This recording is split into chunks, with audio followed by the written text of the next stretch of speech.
Most people want to be liked by everyone, but the guys and I have a different philosophy. Here's how I see it. Would you rather be liked by everyone or loved by a select few? I would choose the second option any day. Also, the thing about being liked by everyone is that you never create true connections. Instead, what happens is you end up being that guy that everyone thinks is sort of nice. Lots of guys think that if they act neutral, then they won't run the risk of offending anyone, which is true. But the thing is, if you just try to get everyone to like you, you're gonna end up seeming fake. We have all come across fake people in our lives, and they all have similar traits. They are overly nice, they don't want to offend anyone, and they generally aren't that fun to talk to. Now think of people in your life that aren't liked by everyone.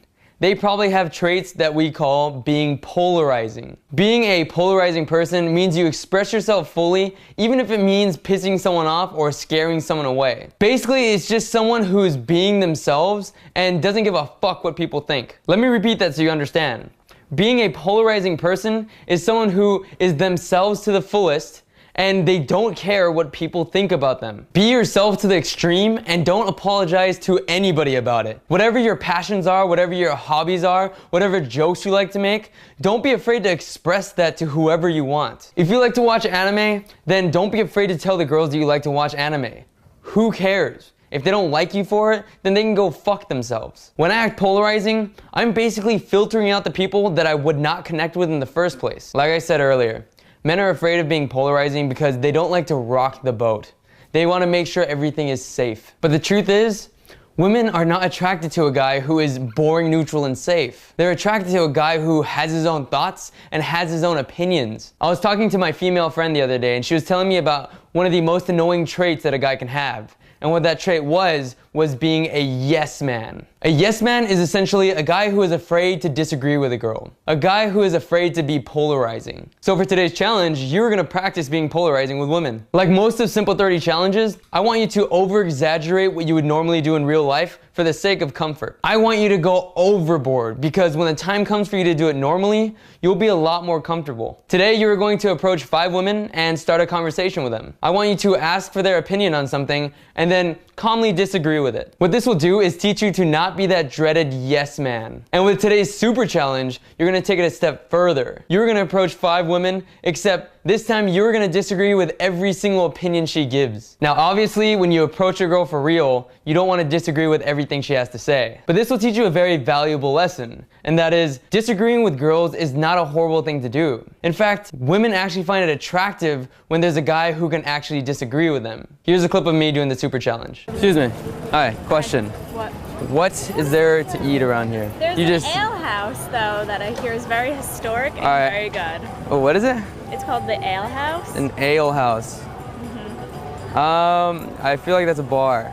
It is. Not in the mood for a bar.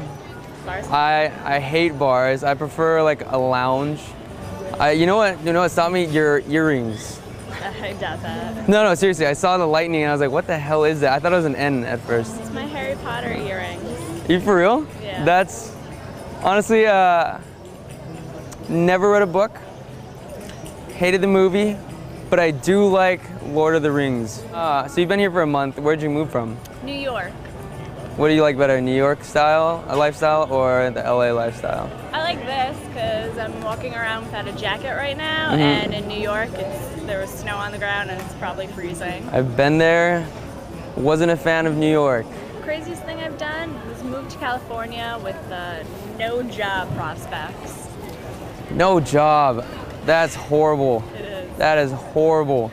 So you're a bum. No, I've been volunteering at the museum. Volunteer work. Yeah, not my thing. It's fun. See, I like to get paid for what I do, you know? Me too, but nobody's paying me for it, so. It's all right here? Yeah. It's all up in here? Okay. What did you study when you were in school? Education. Education. Ew, teacher. I hate that. I hated all my teachers. You could have been like that hot teacher. There's like one teacher in 2nd grade. I always thought it was like really hot. 2nd grade? Yeah. Don't remember her name, but I just remember thinking, if I was older, I'd be talking to her. Did you go to college? I did. What'd you I'm done with study? college. Psychology. Psychology. psychology. And you're talking to me about education and you studied psychology? Yeah, but that's two completely different fields. This is like counseling versus teaching. You could counsel students. Fuck no, that is the last thing I'm gonna do. What is your number? It's a New York number, so don't be afraid. It's 845. 845. Notice how she wasn't offended by the fact that I disagreed with literally everything she said.